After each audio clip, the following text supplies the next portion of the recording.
സദ്യവട്ടത്തിനും കൂടുതൽ രുചി കൂട്ടാൻ ഗുണമേന്മയുള്ള ശ്രീ മഹാദേവ പപ്പടം. ക്രിസ്പിയും സ്വാദിഷ്ടവുമായ പപ്പടങ്ങൾ നിങ്ങളുടെ വീടുകളിലേക്ക്. ശ്രീ മഹാദേവ പപ്പടം ഇപ്പോൾ തന്നെ ഓർഡർ ചെയ്യൂ. കർക്കിടക വാവിന് ഇനി മണിക്കൂറുകൾ മാത്രം. പിതൃബലി തർപ്പണത്തിന് എല്ലാ സ്നാനഘട്ടങ്ങളും ക്ഷേത്രങ്ങളും ഒരുങ്ങിക്കഴിഞ്ഞിരിക്കുകയാണ്. തിരുവല്ലം ശ്രീ പരശുരാമ ക്ഷേത്രത്തിൽ രാവിലെ 4 മണി മുതൽ തന്നെ ബലിതർപ്പണ ചടങ്ങുകൾ തുടങ്ങും. മറ്റെല്ലാ ക്ഷേത്രങ്ങളിലും ഒരുക്കങ്ങൾ പൂർത്തിയായിരിക്കുകയാണ്. ശംഖുമുഖത്ത് 10,000 പേർക്ക് ഒരേ സമയം ബലിതർപ്പണം നടത്താൻ ദേവസ്വം ബോർഡ് സൗകര്യമൊരുക്കിയിട്ടുണ്ട്. കർക്കിടക വാവ് ബലിതർപ്പണവും മറ്റും സുഗമമായി നടത്തുന്നതിന് പോലീസ് ഇത്തവണ വിപുലമായ സൗകര്യങ്ങൾ ഒരുക്കിയിട്ടുള്ളതായി ക്രമീകരണങ്ങളെക്കുറിച്ച് സംസാരിച്ച control room assistant commissioner Chandrakumar S പറഞ്ഞു. ജയകേസരി ന്യൂസ് ചീഫ് അജിത് കുമാർ അദ്ദേഹവുമായി നടത്തിയ പ്രത്യേക ഇന്റർവ്യൂവിലാണ് ഇക്കാര്യങ്ങൾ അറിയിച്ചത്.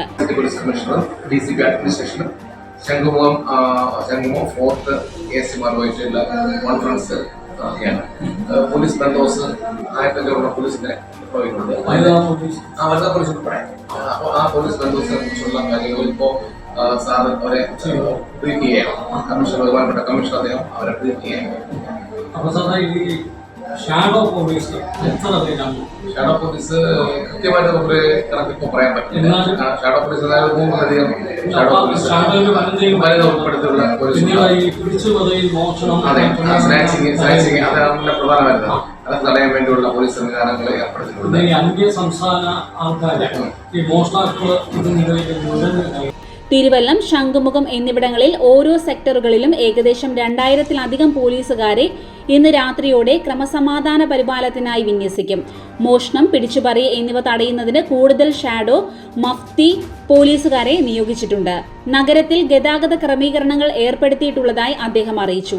തിരക്കേറിയ പ്രദേശങ്ങൾ കേന്ദ്രീകരിച്ച് പോലീസ് ക്യാമറകൾ വെച്ച് നിരീക്ഷണം നടത്തും. പോലീസ്, ഫയർഫോഴ്സ്, ആരോഗ്യ വിഭാഗം, ആംബുലൻസ് തുടങ്ങിയവ സജ്ജീകരിച്ചിട്ടുള്ളതായി അദ്ദേഹം പറഞ്ഞു. ജയകേസരി ചീഫ് അജിത് കുമാർ ചന്ദ്രകുമാറിനെ പൊന്നാട അണിയിച്ച് ആദരിച്ചു. കൂടാതെ Parassala Jayakesari bureau chief Rajesh Potti, Jayakesari news വിഭാഗം MD വിഷ്ണു നമ്പൂതിരി എന്നിവർ അദ്ദേഹത്തെ പൊന്നാടയും ഉപഹാരവും നൽകി ആദരിച്ചു. റിപ്പോർട്ടർമാരായ ബ്രിജേഷ്, അഖിൽ എന്നിവരും സുരേഷ് കാലടിയും സംഘത്തിലുണ്ടായിരുന്നു. അങ്ങനെയുള്ള സംവിധാനം നമ്മൾ പുതുതായി ഇൻട്രൊഡ്യൂസ് ചെയ്യുകയാണ്.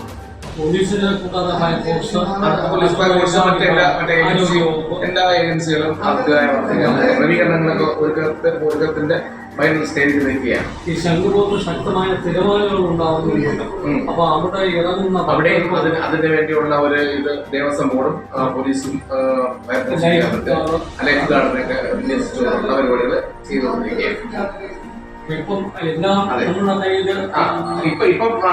എല്ലാ അറേഞ്ച്മെന്റ്സ് ആയിട്ടുണ്ട്. അതിന്റെ വിലയിരുത്താൻ വേണ്ടി ഈ സമയം കമ്മീഷണർ അവിടെ തിരുവല്ലത്ത് തന്നെ അതിന്റെ മീറ്റിംഗ് കൂടി പോലീസ് ഉദ്യോഗസ്ഥരുടെ ഹെഡ് പോസ്റ്റ് ഏകദേശം ഒരു 10 ഹെഡ് പോസ്റ്റ്. അതിന് നമ്മുടെ ഈ പാർക്കിംഗ് പ്ലേസുകൾ പാർക്കിംഗ് പ്ലേസ് കൊടുത്തിട്ടുണ്ട്. ഓരോ പാർക്കിംഗ് പ്ലേസും QR കോഡ് വെച്ചിട്ട് പാർക്കിംഗ് പ്ലേസ് കൊടുത്തിട്ടുണ്ട്.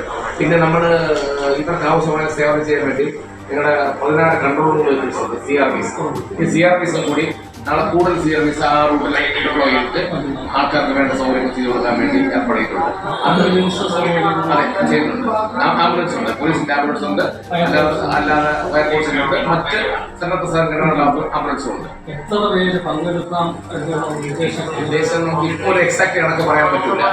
എങ്കിലും കഴിഞ്ഞ വർഷങ്ങളെ അപേക്ഷിച്ച് ഏകദേശം 500,000 ലക്ഷത്തിലധികം ആൾക്കാർ പങ്കെടുക്കുന്നതാണ് ഉദ്ദേശിക്കുന്നത്. അതെ, അത് ആൾക്കാരുടെ തിരക്കനുസരിച്ചിരിക്കും. രാജ്യത്തിന്റെ മൂല്യങ്ങൾ സംരക്ഷിക്കാൻ ശാന്തിഗിരിയിൽ ദേശീയ മാതാന്തര സംവാദം 14-ന് സംഘടിപ്പിക്കും. ഇന്ത്യൻ ഭരണഘടനയും മതമൂല്യങ്ങളും എന്നതാണ് മുഖ്യ വിഷയമെന്ന് സ്വാമി സായുജ്യനാഥ്, സബീർ തിരുമല, ബ്രഹ്മചാരി അഖിൽ എന്നിവർ നടത്തിയ പത്രസമ്മേളനത്തിൽ അറിയിച്ചു. നോർക്ക പ്രവാസികൾക്ക് പുതിയ ആരോഗ്യ അപകട ഇൻഷുറൻസ് പദ്ധതിയുമായി രംഗത്ത്. 1 കോടി രൂപയുടെ ആരോഗ്യ ഇൻഷുറൻസും 1 കോടി രൂപയുടെ അപകട ഇൻഷുറൻസുമാണ് നടപ്പിലാക്കുന്നത്. 18 വയസ്സ് മുതൽ 70 വയസ്സ് വരെയുള്ളവരെ 80 വയസ്സുള്ള മാതാപിതാക്കളെയും ചേർക്കാം. പ്രസ് ക്ലബിൽ നോർക്കാഡ് റൂട്ട്സ് ഉദ്യോഗസ്ഥർ നടത്തിയ പത്രസമ്മേളനത്തിലാണ് ഇക്കാര്യം അറിയിച്ചത്. തലസ്ഥാന നഗരിയെ ഞെട്ടിച്ച കണ്ണമൂല വിഷ്ണു വധക്കേസിൽ 7 പ്രതികൾ കുറ്റക്കാരെന്ന് നെടുമങ്ങാട് SC/ST പ്രത്യേക കോടതി കണ്ടെത്തി. ശിക്ഷ വ്യാഴാഴ്ച വിധിക്കും.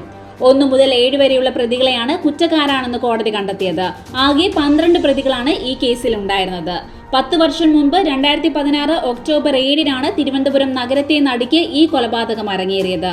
വൈകിട്ട് 6 മണിയോടെ നാട്ടുകാർ കാണെ ഒരു സംഘം ആളുകൾ സംഘടിച്ചെത്തി വിഷ്ണുവിനെ മാതാപിതാക്കൾക്ക് മുന്നിലിട്ട് വെട്ടിക്കൊല്ലുകയായിരുന്നു.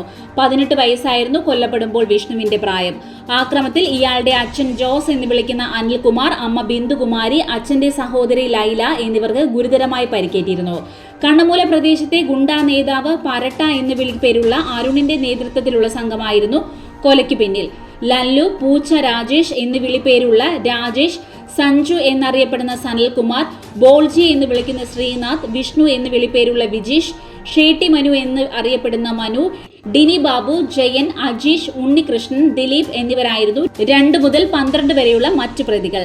കേസിലെ 8ാം പ്രതിയും അറിയപ്പെടുന്ന ഗുണ്ടാ നേതാവുമായ ഡിനി ബാബുവിന്റെ സഹോദരൻ സുനി ബാബുവിനെ വെട്ടിക്കൊലപ്പെടുത്തിയ കേസിലെ പ്രതികളുമായി അനിൽകുമാറിനും കുടുംബത്തിനും ഉണ്ടായിരുന്ന അടുപ്പമാണ് കൊലയ്ക്ക് കാരണം. മെഡിക്കൽ കോളേജ് പോലീസ് സ്റ്റേഷനിലാണ് ഈ കേസ് രജിസ്റ്റർ ചെയ്തിരിക്കുന്നത്. മഴു, വെട്ടുകത്തി, വാൾ, ഇരുമ്പ്, കമ്പി തുടങ്ങിയ മാരക ആയുധങ്ങളുമായാണ് സംഘം ആക്രമണം നടത്തിയത്. വെട്ടുകൊണ്ട് കുടൽമാല പുറത്തു ചാടിയ വിഷ്ണുവിനെ സ്ഥലത്തുണ്ടായിരുന്ന ഒരു പെട്ടി ഓട്ടോയിൽ തൊട്ടടുത്തുള്ള മെഡിക്കൽ കോളേജ് ആശുപത്രിയിൽ എത്തിച്ചെങ്കിലും ജീവൻ രക്ഷിക്കാൻ കഴിഞ്ഞില്ല. പേട്ട പോലീസ് സ്റ്റേഷനിൽ രജിസ്റ്റർ ചെയ്ത ഈ കേസ് സർക്കിൾ ഇൻസ്പെക്ടറാണ് ആദ്യം അന്വേഷിച്ചത്. പിന്നീട് സിറ്റി പോലീസ് കമ്മീഷണറുടെ ഉത്തരവ് പ്രകാരം ശംഖുമുഖം അസിസ്റ്റന്റ് കമ്മീഷണർ ഷാനി ഖാൻ അന്വേഷണം ഏറ്റെടുത്തു. ആദ്യം ചുമത്തിയിരുന്ന വകുപ്പുകൾക്ക് പുറമെ പട്ടികജാതി പട്ടികവർഗ അതിക്രമം തടയാൻ നിയമം കൂടി പ്രതികൾക്ക് മേൽ ചുമത്തി അദ്ദേഹം കുറ്റപത്രം സമർപ്പിച്ചു. കേസിന്റെ സ്പെഷ്യൽ പ്രോസിക്യൂട്ടറായി സാജൻ പ്രസാദിനെ സർക്കാർ നിയമിച്ചു. കോടതിയിൽ കേസിന്റെ വിചാരണ ആരംഭിച്ചെങ്കിലും കുറ്റപത്രത്തിലെ ഗുരുതര വീഴ്ചകൾ ചൂണ്ടിക്കാട്ടി സാജൻ പ്രസാദ് വിചാരണ നിർത്തിവെക്കാൻ ആവശ്യപ്പെട്ടു. അദ്ദേഹത്തിന്റെ നിർദ്ദേശപ്രകാരം കേസിന്റെ തുടരന്വേഷണം തിരുവനന്തപുരം സിറ്റി ജില്ലാ crime records report bureau assistant commissioner KJ ദിനിലിന് കൈമാറി. അന്വേഷണത്തിലെ വീഴ്ചകൾ പരിഹരിച്ച് പുതിയതായി ഇന്ത്യൻ ശിക്ഷാ നിയമം 109, 209B, 506 വകുപ്പുകൾ കൂടി ചേർത്ത് ദിനിൽ കോടതിയിൽ കുറ്റപത്രം സമർപ്പിച്ചു. ഇതിന്റെ വിചാരണയാണ് ഇപ്പോൾ പൂർത്തിയായത്. ആക്രമണത്തിൽ മാരകമായി പരിക്കേറ്റ ബിന്ദുകുമാരിയും ലൈലയും മാസങ്ങളോളം ആശുപത്രി കിടക്കയിലായിരുന്നു. മജിസ്ട്രേറ്റ് മുമ്പാകെ ഇരുവരും മരണമൊഴി നൽകിയിരുന്നു. കേസിൽ ലൈലയുടെ മകൻ ആദിത്യൻ പ്രധാന സാക്ഷിയായി വിസ്തരിക്കപ്പെട്ടു. സംഭവ സമയത്ത് 7 വയസ്സ് മാത്രമായിരുന്നു ആദിത്യന്റെ പ്രായം. ആകെ 48 സാക്ഷികളെ പ്രോസിക്യൂഷൻ വിസ്തരിച്ചു. 144 തൊണ്ടി വസ്തുക്കളും 6 തെളിവ് രേഖകളും കോടതിയിൽ ഹാജരാക്കിയിരുന്നു. ഓണക്കാലത്ത് റേഷൻ അരിയുടെ വില 10 രൂപ 90-ൽ നിന്ന് 26 വർദ്ധിപ്പിച്ചുവെന്ന പ്രചാരണം തികച്ചും അവാസ്തവമാണെന്ന് ഭക്ഷ്യവകുപ്പ്. ഓരോ കാർഡിനുമുള്ള സാധാരണ റേഷൻ അരി വിഹിതം കുറച്ചിട്ടുമില്ല, വില കൂട്ടിയിട്ടുമില്ലെന്ന് ഭക്ഷ്യവകുപ്പ് അറിയിച്ചു. കേന്ദ്ര സർക്കാരിന്റെ ടൈഡ് ഓവർ വിഹിതം അരി ലഭ്യതയിൽ 2026 ജനുവരി മുതൽ 6459 മെട്രിക് ടണ്ണിലധികം കുറവുണ്ടായി. 33,294 മെട്രിക് ടൺ അരി ലഭിച്ചിരുന്നത് ഇപ്പോൾ 26,835 മെട്രിക് ടൺ അരിയും 6,459 മെട്രിക് ടൺ ഗോതമ്പുമാണ്. കഴിഞ്ഞ സർക്കാർ നിരന്തരം ആവശ്യപ്പെട്ടതനുസരിച്ചാണ് കേന്ദ്രം ഈ മാറ്റം വരുത്തിയത്.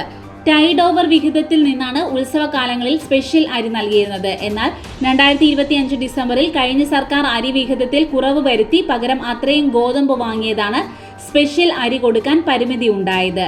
ടൈഡ് ഓവർ വിഹിതത്തിൽ വന്ന കുറവ് പരിഹരിക്കുവാനാണ് സാധാരണ റേഷൻ വിഹിതത്തിനു പുറമെ നീല, വെള്ള, തവിട് കാർഡുകൾക്ക് 26 രൂപയ്ക്ക് അധികം അരി ലഭ്യമാക്കുന്നത്.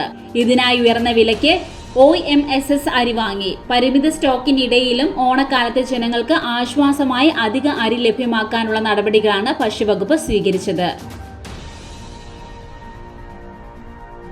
പൊന്മുടി എക്കോ ടൂറിസം തുറക്കുന്നു. പ്രതികൂല കാലാവസ്ഥയെ തുടർന്ന് നിർത്തിവച്ചിരുന്ന പൊന്മുടി ഇക്കോ ടൂറിസം പ്രവേശനം നാളെ മുതൽ ബുധനാഴ്ച മുതൽ തുറന്ന് പ്രവർത്തിക്കുന്നതാണെന്ന് തിരുവനന്തപുരം ഡിവിഷണൽ ഫോറസ്റ്റ് ഓഫീസർ അറിയിച്ചു. ഇനി കേരളയല്ല, കേരളം. ബിൽ പാസാക്കി ലോക്സഭ. പാസാക്കിയത് ചർച്ചയില്ലാതെ. കർക്കിടക വാവുബലി നാളെ. ഒരുക്കങ്ങൾ പൂർത്തിയായി. തലസ്ഥാനത്ത് ഇന്ന് രാത്രി മുതൽ ഗതാഗത നിയന്ത്രണം. ഓരോ സദ്യവട്ടത്തിനും കൂടുതൽ രുചി കൂട്ടാൻ ഗുണമേന്മയുള്ള ശ്രീ മഹാദേവ പപ്പടം. ക്രിസ്പിയും സ്വാദിഷ്ടവുമായ പപ്പടങ്ങൾ നിങ്ങളുടെ വീടുകളിലേക്ക്. ശ്രീ മഹാദേവ പപ്പടം ഇപ്പോൾ തന്നെ ഓർഡർ ചെയ്യൂ.